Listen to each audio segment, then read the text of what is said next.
বাবা তাহলে তুমি থাকো, আমি তোমার বৌমাকে নিয়ে একটু বেরোচ্ছি। আসো। কোথায় যাচ্ছিস বাবা, একটু শোন।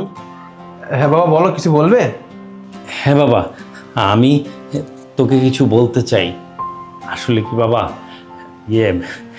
5 স্টার হোটেলে একসাথে লাঞ্চ করার খুব ইচ্ছা, মানে তোকে নিয়ে, বৌমাকে নিয়ে। মানে অনেক বছর আগে থেকে আমি এই স্বপ্নটা দেখি, তোকে নিয়ে 5 স্টার হোটেলে খাবো। আজকে আমরা 5 স্টার হোটেলে খাই, চল। বাবা তুমি এগুলো কি বলছো? তুমি ভালো করে জানো 5 তারকা হোটেলে কিরকম তেলযুক্ত খাবার তৈরি হয়।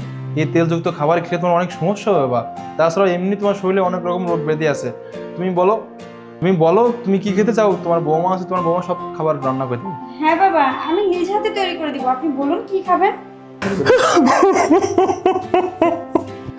আরে বাবা বাবা তুমি কান্না করছো কেন? বাবা বাবা আমাকে বলো কি হয়েছে? তুমি কান্না করছো কেন বাবা? আমাকে বলো, তোমার বৌমাকে কিছু বলছে তোমাকে? আমাকে বলো বাবা। আরে রাখো তো। হ্যাঁ বাবা বলুন না, আপনি কান্না কেন করছেন, কি হয়েছে? না বাবা, বৌমা কিছু বলে নাই। মানে আসলে বিষয়টা বলবো বলে বলা হয় না তো।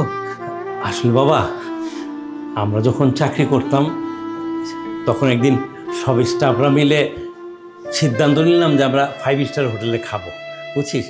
ওই অনুযায়ী সবাই আনন্দ সহকারে গাড়িতে উঠছিলাম, লং ট্যুরে যাব, 5 স্টার হোটেলে খাবো। তো হঠাৎ করে একটা ফোন আসলো তোর কলেজ থেকে। ফোনটা রিসিভ করেই শুনলাম তোর কলেজের বেতন বাকি কয়েক মাসের, তুই পরীক্ষা দিতে পারবি না। তাই সবাইকে খুব অনুরোধ করে বুঝিয়ে শুনিয়ে আমি বললাম হ্যাঁ আমি যাব না। তখন ওরা বললো কেন? বিস্তারিত বলার পরে ওরা আমার টাকাটা ফেরত দিল। আমি টাকাটা নিয়ে সোজা তোর কলেজে চলে গেলাম। তারপর তোর পরীক্ষার ফিস দিলাম, সব কিছু দিলাম। আমার আর ওই 5 স্টার হোটেলে যাওয়া হয়নি, আর খাওয়াও হয়নি।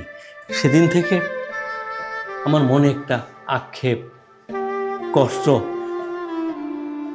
তোকে নিয়ে 5 স্টার হোটেলে খাবো, সাথে বৌমা যাবে, একসাথে খাবো, সেই আশাটা তো পূরণ হয়নি।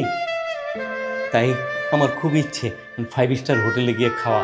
তাছাড়া বাবা, এখন তুই বড় হয়েছিস, চাকরি করিস, অনেক ব্যস্ত থাকিস, তোকে তো পাওয়াই যায় না।